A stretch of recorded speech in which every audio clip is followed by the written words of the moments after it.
ఈ నెల 18వ తేదీ నుంచి అసెంబ్లీ సమావేశాలు జరుగుతూ ఉన్నాయని ప్రకటించారండి.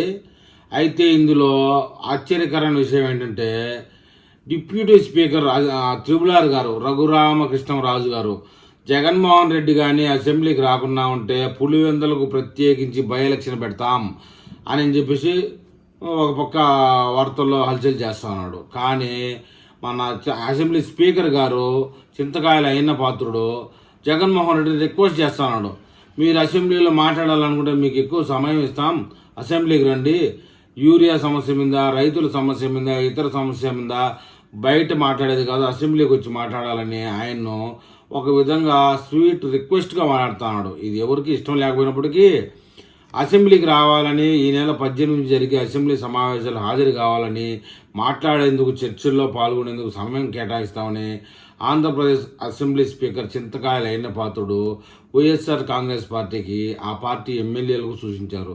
18 నుంచి ప్రారంభమయ్యే అసెంబ్లీ సమావేశాలకు రావాలని ఆయన వారిని ఆహ్వానించడం జరుగుతుంది. అయితే ఇందులో ట్విస్ట్ ఏంటంటే అయ్యన్న పాత్రుడు గారు మళ్ళీ బై ఎలక్షన్, ఈ 10 మంది ఎమ్మెల్యేలు బై ఎలక్షన్ పెడితే రాష్ట్ర బడ్జెట్లో కొంత కేటాయించాల్సి ఉంటుంది ఎలక్షన్కి అని చెప్పేసి ఆయన ముందు చూపుగా బడ్జెట్ తగ్గించడం కోసం ఆయన ప్లాన్ చేస్తున్నారు.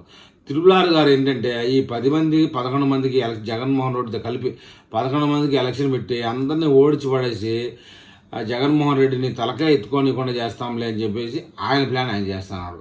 సరే, అది ఏది ఏమైనప్పటికీ సోమవారం ఆయన అనకాపల్లిలో పర్యటించారు ఎవరో మన స్పీకర్ గారు. ఈ సందర్భంగా అయిన పాత్ర మాట్లాడుతూ యూరియా మీద వైఎస్ఆర్ కాంగ్రెస్ పార్టీ నాయకులు, ఉల్లిగడ్డ మీద, ఇతరత్ర రైతుల సమస్యల మీద ఎమ్మెల్యేలు కావాలని అసత్య ప్రచారం చేస్తున్నారని అయ్యన్న పాత్రుడైతే ఆగ్రహం వ్యక్తం చేశారు. అన్ని సమస్యలపై చర్చించేందుకు వైఎస్ఆర్ కాంగ్రెస్ పార్టీ ఎమ్మెల్యేలు అసెంబ్లీకి రావాలని ఆయన పేర్కొన్నారు. సభలోని అందరూ సభ్యులకు ఇస్తున్నట్టుగానే వైఎస్ఆర్ కాంగ్రెస్ పార్టీ ఎమ్మెల్యేలు కూడా సమయం కేటాయిస్తామని, అసెంబ్లీకి వచ్చి అన్ని విధాల అంశాల మీద చర్చించవచ్చని అయ్యన్న పాత్రుడు స్పష్టం చేశారు.